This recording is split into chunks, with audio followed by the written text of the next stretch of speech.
Karachi traffic police کی آگاہی مہم جاری۔ D I G traffic Karachi کی ہدایت پر مختلف اضلاع میں ٹریفک آگاہی پروگرامز کا انعقاد کیا گیا۔ ان سیشنز میں شہریوں، طلباء اور ملازمین کو روڈ سیفٹی، ٹریفک قوانین، ہیلمٹ کے استعمال اور ٹریفک سگنلز کی اہمیت سے آگاہ کیا گیا۔ ٹریفک پولیس نے نمبر پلیٹس اور رجسٹریشن سے متعلق بھی رہنمائی فراہم کی۔ کراچی ٹریفک پولیس شہریوں میں ٹریفک شعور اجاگر کرنے کے لیے مہم جاری رکھے ہوئے ہے۔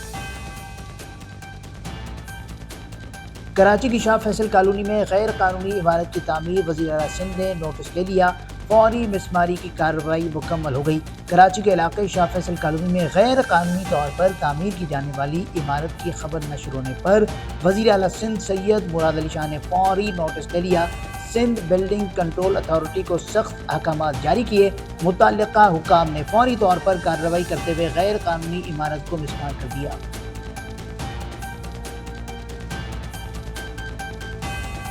وزیر اعلیٰ سندھ سے Pakistan wheel chair cricket team کی ملاقات۔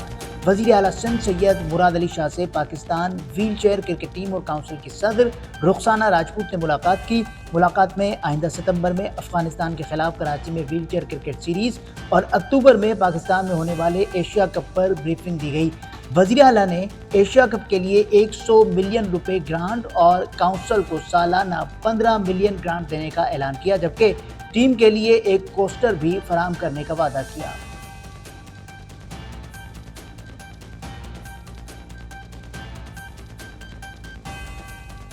صحافیوں کے تحفظ کے کمیشن میں خواتین کی نمائندگی کا فیصلہ۔ Sindh commission for the protection of journalist and other media practitioners کے اجلاس میں خواتین صحافیوں کو نمائندگی دینے اور قانون میں ترامیم کا فیصلہ کیا گیا۔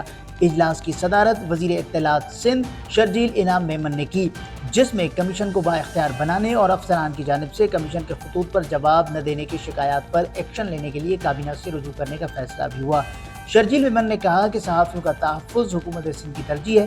ترمیمی بل خود اسمبلی میں پیش کروں گا۔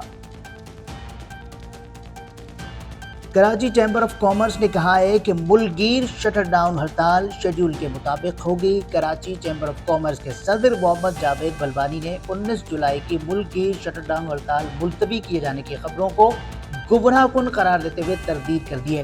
ان کا کہنا ہے کہ ہڑتال کا فیصلہ چاروں صوبوں کے بڑے چیمبر سے مشاورت کے بعد ہوا ہے اور منسوخی کا فیصلہ بھی مشاورت سے ہی ہوگا۔ جاوید بلبانی نے تاجر، دکاندار اور صنعت کار برادری سے ہڑتال میں بھرپور شرکت کی اپیل کی ہے۔